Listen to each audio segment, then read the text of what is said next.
नमस्कार साथियों, एक बार पुनः हम आपके समक्ष एक दिवसीय एग्ज़ाम के हिसाब से एक दिवसीय एग्ज़ाम को ध्यान में रखकर जीके और जीएस के कुछ प्रश्नों को लेकर आपके समक्ष पुनः उपस्थित है, जिसमें पहला प्रश्न है,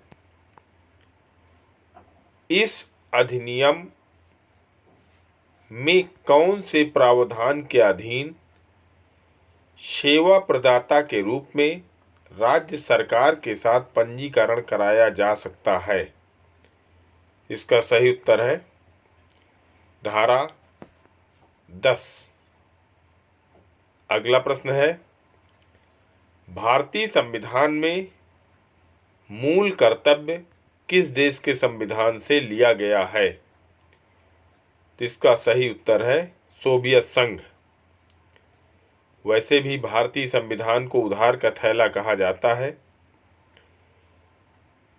भारतीय संविधान में बहुत सी चीज़ें विदेशों से देख कर के ली गई हैं। तो इसका सही उत्तर है मूल कर्तव्य सोवियत संघ से लिए गए हैं।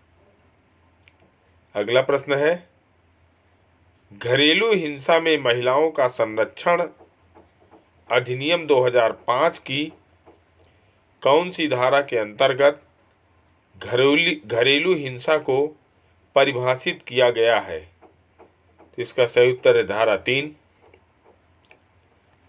अगला प्रश्न है, भारत में कागज के सबसे अधिक कारखाने कहाँ स्थित हैं? तो इसका सही उत्तर है पश्चिम बंगाल में। पंजाब के राजा रणजीत सिंह की राजधानी कहाँ थी? तो रणजीत सिंह की राजधानी लाहौर में स्थित थी, जो अब पाकिस्तान में है। अगला प्रश्न है, दंड प्रक्रिया संहिता की किस धारा में संज्ञेय अपराधों को किए जाने से रोकने के लिए गिरफ्तारी का अधिकार पुलिस को प्रदत्त है? इसका सही उत्तर है धारा 151। अगला प्रश्न है, क्या मोबाइल फोन को साइबर लॉ में परिभाषित किया गया है? इसका सही उत्तर है हाँ, मोबाइल फोन को साइबर लॉ में परिभाषित किया गया है। अगला प्रश्न है, भारत का प्रथम कृषि विज्ञान केंद्र कहाँ है? तो भारत का प्रथम कृषि विज्ञान केंद्र पुडुचेरी में स्थापित है। अगला प्रश्न है, ग्रेनेड की प्रभावशाली रेंज कितनी होती है? तो ग्रेनेड की प्रभावशाली रेंज 30 मीटर होती है, यानी इसका सही उत्तर है डी, 30 मीटर से ऊपर। अगला प्रश्न है, ऑस्ट्रेलिगो ट्रिटिसी क्या है? तो यह एक प्रकार का रोगाणु है। इसका सही उत्तर है रोगाणु। कौन सा जैव निम्नीकरणीय है? तो यह है, इसका सही उत्तर है ए, कागज। अगला प्रश्न है, फ्रक्टोज होता है फलों का मीठापन। इसका सही उत्तर है सी, फलों का मीठापन। लाख किससे बनाई जाती है? तो लाख एक कीट से बनाई जाती है। अगला प्रश्न है, विश्व का सबसे लंबा पौधा कौन सा है? तो विश्व का सबसे लंबा पौधा रेडवुड है। इसका नाम है हाइपरिमन। 2019 में इसकी लंबाई जो थी वो 116.07 मीटर यानी 380.8 फुट रेडवुड जगह है, और पौधे का नाम है हाइपरिमन।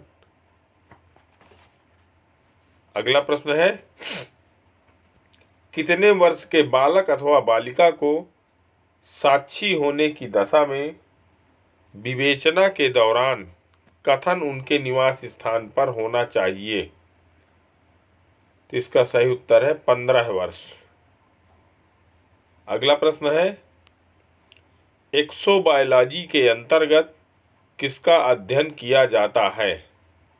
तो एक्सोबायोलॉजी के अंतर्गत बाह्य अंतरिक्ष में जीवन के साथ, जो बाह्य अंतरिक्ष में जीवन है, क्या है, कैसे है, इन सब चीज़ों का अध्ययन किया जाता है। जिसका सही उत्तर है सी, बाह्य अंतरिक्ष में जीवन के साथ। अगला प्रश्न है, वर्ष 2013 के भूमि अधिग्रहण में किस प्रकार की भूमि का अधिग्रहण किया गया था? या 2013 में किस प्रकार की भूमि का अधिग्रहण किया जाता था या किया जाता है? इसका सही उत्तर है बंजर भूमि, यानी जो किसी काम की जमीन नहीं थी उसका अधिग्रहण किया गया था। तो इसका सही उत्तर है ए, बंजर भूमि। भारत के किस राज्य में वन्य जीव संरक्षण अधिनियम लागू नहीं है? तो उत्तर प्रदेश में भी लागू है, कर्नाटक में भी लागू है, आंध्र प्रदेश में भी लागू है, उत्तर जम्मू कश्मीर में वन्य जीव संरक्षण अधिनियम लागू नहीं है। अगला प्रश्न है, कैरोटीन प्रोटीन कहाँ पाया जाता है? तो कैरोटीन प्रोटीन उंगली के नाखूनों में पाया जाता है। इसका सही उत्तर है बी, उंगली के नाखूनों में। अगला प्रश्न है, रॉबर्ट कोच ने किसके रोगाणुओं की खोज की थी? रॉबर्ट कोच ने हैजा के रोगाणुओं की खोज की थी। अगला प्रश्न है, मानव अधिकारों का प्रथम सम्मेलन यानी अंतर्राष्ट्रीय सम्मेलन किस देश में आयोजित किया गया था? तो इसका सही उत्तर है तेहरान, जिसको 22 अप्रैल से 13 मई 1968 तक तेहरान में आयोजित किया गया था। कब? 22 अप्रैल से 13 मई 1968 तक तेहरान में आयोजित किया गया था। अगला प्रश्न है, सीड्स फलों में सबसे अधिक कौन सी विटामिन होती है? तो सीड्स फलों में सबसे अधिक विटामिन सी होती है। अगला प्रश्न है, सीपीयू का पूरा नाम क्या है? तो ये तो सब बच्चों को पता होगा, ये कंप्यूटर संबंधित क्वेश्चन है। तो सीपीयू का पूरा नाम है सेंट्रल प्रोसेसिंग यूनिट। अगला प्रश्न है, लोक हितवाद दायर किया जा सकता है किसके द्वारा? किसी भी व्यक्ति द्वारा। लोक हित यानी जनता के हित में यदि कोई वाद दायर करना है तो किसी भी व्यक्ति द्वारा दायर किया जा सकता है। तो इसका सही उत्तर ए, किसी भी व्यक्ति द्वारा। अगला प्रश्न है, लक्षद्वीप के लोग कौन सी भाषा बोलते हैं? लक्षद्वीप के लोग मलयालम बोलते हैं। अगला और सेकंड लास्ट प्रश्न है, भारतीय दंड संहिता की किस धारा में आपराधिक षड्यंत्र को परिभाषित किया गया है? तो भारतीय दंड संहिता में आपराधिक षड्यंत्र को धारा 120 का, किसी में 120 ए लिखा होगा या आ लिखा होगा, तो इसका सही उत्तर ए, धारा 120 का। नंबर लास्ट अंतिम प्रश्न आज का, सर्वोच्च न्यायालय द्वारा समुचित पर्यावरण के अधिकार को किस मौलिक अधिकार में शामिल माना गया? समुचित पर्यावरण कौन सा मौलिक अधिकार? तो इसका सही उत्तर है प्राण एवं दैहिक स्वतंत्रता। इसका सही उत्तर है बी, प्राण एवं दैहिक स्वतंत्रता। अगला प्रश्न है, अगर कोई पत्र याचिका जनहित याचिका के रूप में दायर होती है तो इसके लिए रिक्त स्थान के द्वारा आदेश पारित होने चाहिए। यानी कोई जनहित याचिका दायर करना है तो किससे परमिशन मिलेगी? वो होगी मजिस्ट्रेट से। जब मजिस्ट्रेट इसकी स्वीकृति देगा तब फिर जनहित याचिका दायर की जाएगी। इसका सही उत्तर है सी, मजिस्ट्रेट। अगला प्रश्न है, कार्यकरण नियमों के अनुसार हस्ताक्षर और संपुष्टि से पहले सभी अंतर्राष्ट्रीय समझौतों और संधियों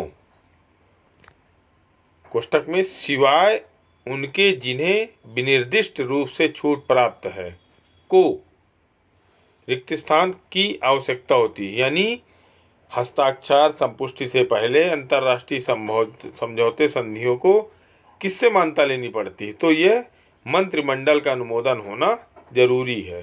तो इसका सही उत्तर है बी, मंत्रिमंडल का अनुमोदन।